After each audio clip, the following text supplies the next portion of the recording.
صدیاں گزر گئی ہمیں لنگر کھاتے اور کھلاتے، اب بھی کھائیں اور کھلائیں، لیکن جہاں ضرورت ہو وہاں لنگر کریں، اور جہاں لنگر یعنی کھانے کا لنگر، کھانے کے لنگر کی ضرورت نہ ہو، وہاں جس چیز کے لنگر کی ضرورت ہو اس چیز کا لنگر کریں، صرف بریانی بنا بیٹھے ہیں۔ سخاوت یہ ہے کہ آپ لوگوں کی ضرورت کے حساب سے ان کے کام آئیں، جو بھی ضرورتیں ان کی ہوں ان پر آپ ان کی مدد کریں۔ اب تھوڑا سا ہمیں چاہیے کہ ہم اپنا سسٹم، اپنا روٹین چینج کریں۔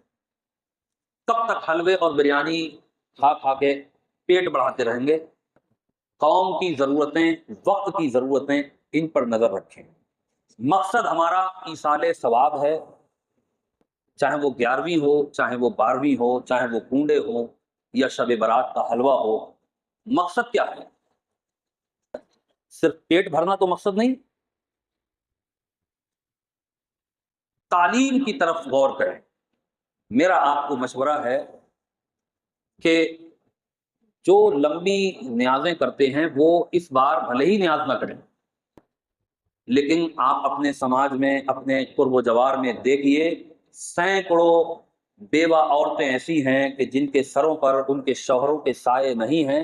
بہت سارے یتیم بچے ایسے ہیں کہ جو تعلیم کے لیے پریشان ہیں، ان کے پاس نہ ڈریس کا پیسہ ہے، نہ ان کے پاس کورس کے پیسے ہیں، نہ ان کے پاس اسکول کی فیس ہے۔ میں کہتا ہوں کہ غوث اعظم کی نیاز کا مطلب صرف یہ نہیں کہ ہم دیگ میں پکا کر کے ٹھوس لیں اور ٹھسا لیں، یہ مقصد نہیں ہے۔ صرف غوث اعظم کی نیاز کا مطلب یہ ہے کہ ہم وہ کام کریں کہ جس سے اللہ و رسول خوش ہو، اور جس کام سے اللہ و رسول خوش ہوں گے اس سے یقیناً اللہ والے خوش ہوں گے۔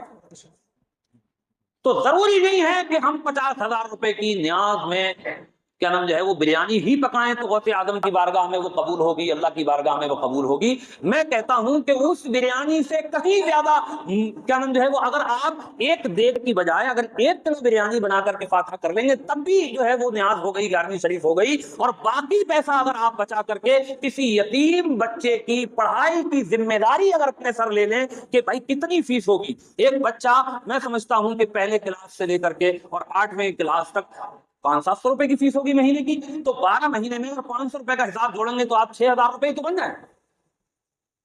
اگر ہر آدمی اپنے سماج کا یہ ذمہ داری لے لے کہ میری سماج کا کوئی بچہ انپڑھ نہیں رہنا چاہیے، چاہے وہ غریب ہو یا یتیم ہو، مسکین ہو، کوئی بھی ہو، وہ پیسے کی وجہ سے تعلیم سے محروم نہیں رہنا چاہیے۔ میں آپ کو چیلنج کرتا ہوں کہ یہ بریانی کھانے سے کہیں زیادہ بہتر ہوگا کہ غوث اعظم بھی خوش ہوں گے اور رسول اعظم بھی خوش ہوں گے۔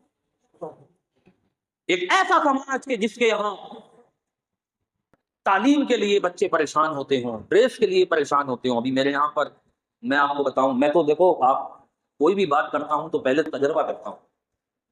ابھی میرے یہاں پر ایک کام کے لیے ایک لیڈیز آئیں اور انہوں نے کہا کہ کیا نام جو ہے وہ آپ کم سے کم 10 دن ہم سے کام کرا لیجئے تاکہ ہمیں جو ہے وہ 1,000 روپے مل جائیں تو ہم اپنے بچوں کی ڈریس کا انتظام کریں۔ آپ سوچئے تو صحیح کہ ہم کس سماج میں رہ رہے ہیں کہ جہاں اتنے مجبور اور پریشان لوگ ہیں کہ جو اپنے بچوں کی تعلیم کے لیے اپنے بچوں کو ڈریس لے کے نہیں دے سکتے۔ ہم اس سماج کے اندر نیازوں کو کر کر کے یہ سمجھ رہے ہیں کہ ہم نے اللہ رسول کو غوث اعظم کو چھوڑ دیا۔ کب تک ایک ہی روٹین چلتا رہے گا؟ وقت کی ضرورت کے لحاظ سے چیزوں کو دیکھنا ہوتا ہے۔ کوئی شخص بھوکا ہے تو اس بھوکے کو کھانا کھلانا یہ سب سے بڑی عبادت کا کام ہے۔ اور کوئی شخص اگر ننگا ہے تو آپ اس کے سامنے بریانی لے کے جائیں یا اس کا تن ڈھکنے کے لیے اسے کپڑے پہنائیں؟ اس کا پیٹ بھرا ہوا ہے لیکن جسم ڈھانپا ہوا نہیں ہے تو اس کو آپ لباس دیں گے۔ کوئی اگر بیمار ہے تو ڈاکٹر نے تو اس سے ویسے ہی کہہ رکھا ہے کہ آپ کا نام جو ہے وہ بیمار ہیں اور آپ کو کھانا کم ہلکا کھانا ہے، اور آپ اسے بریانی پیش کریں، مرغا پیش کریں، بجائے اس کے کہ آپ اسے دوائی دلاتے، دوائی کا خرچہ دیتے، تو آپ اس کے سامنے مال لے کے جائیں گے اس کے کس کام کے؟ تو ضرورت کے لحاظ سے چیزوں کو ہینڈل کرنا چاہیے جب جس چیز کی ضرورت ہو۔ تو میرا یہ کہنا ہے، میں یہ نہیں کہہ رہا کہ 11ویں شریف نہ منائیں، الحمدللہ ہم اہل سنت و جماعت ہیں، غوث اعظم سے محبت کرتے ہیں، نظر و نیاز کرنا بھی ہمارے یہاں پر جو ہے وہ جائز اور مستحسن اچھا کام ہے، تو اس کو بھی ہم ایک دائرے میں لمٹ میں جتنی ہماری گنجائشیں کریں، لیکن میرا مقصد یہ ہے کہ بنیادی چیزوں پر غور زیادہ کیا جائے۔ آپ سوچئے کہ ایک بچے کو اگر ہم نے پڑھا دیا، ہم کامیاب ہو گئے اور وہ بچہ کامیاب ہو گیا، تو اس بچے سے جو نسلیں چلیں گی، جو تعلیم آگے بڑھے گی، سمجھ رہے ہیں آپ، تو کہاں تک اس کی تعلیم کا اثر ہوگا، جتنے لوگ اس کی تعلیم سے فائدہ اٹھائیں گے، جتنے جہاں تک اس کی تعلیم سے فائدہ ہوگا۔ بریانی کھا کے تو ہم نے کھایا اور ختم ہو گئی، تو جس نے کھایا بس وہاں تک محدود رہا، لیکن وہ تعلیم قیامت تک اگر زندہ رہتی ہے تو جتنے لوگ مستفید ہوں گے اتنے لوگوں کے کرنے کا ثواب ہمیں ملے گا۔ سمجھ رہے ہیں؟ تو ایسا کیا کریں کہ اپنے بچوں کا ہم خرچ اٹھاتے ہیں تو دوسروں کے بچوں کا بھی خرچ اٹھایا کریں، تھوڑا بہت۔ بھائی میں یہ نہیں کہتا کہ جتنا آپ اپنے بچوں پہ کرتے ہیں اتنا ہی دوسروں پہ کریں، لیکن اپنی گنجائش کے لائق جتنا ہو سکتا ہے۔ سماج میں ہمارے ایسے بہت سارے لوگ ہیں کہ جو اگر یہ چاہیں کہ بھئی ہم اپنے سماج میں سال میں آپ ڈریس بانٹ دیجیے جو بچے غریب ہیں، اور اس کے لیے کہیں پریشان ہونے کی ضرورت نہیں ہے۔ ہم تو اس کے لیے بہترین راستہ یہ ہے کہ آپ اسکول میں جائیں اور اسکول والوں سے پوچھ لیں کہ آپ کے یہاں کوئی غریب بچے ہیں۔ ہم چاہتے ہیں کہ اگر کوئی واقعی غریب اور مسکین ہے تو ہم اس کی فیس جمع کر دیں گے، اگر اسے کورس چاہیے تو ہم کورس دے دیں گے، اگر ڈریس چاہیے تو ہم ڈریس دے دیں گے۔ یہ بھی تو نیاز ہے، ایک ہی چیز کو نیاز کیوں سمجھتے ہیں؟ یہ ذہن میں ہمیں رکھنا چاہیے۔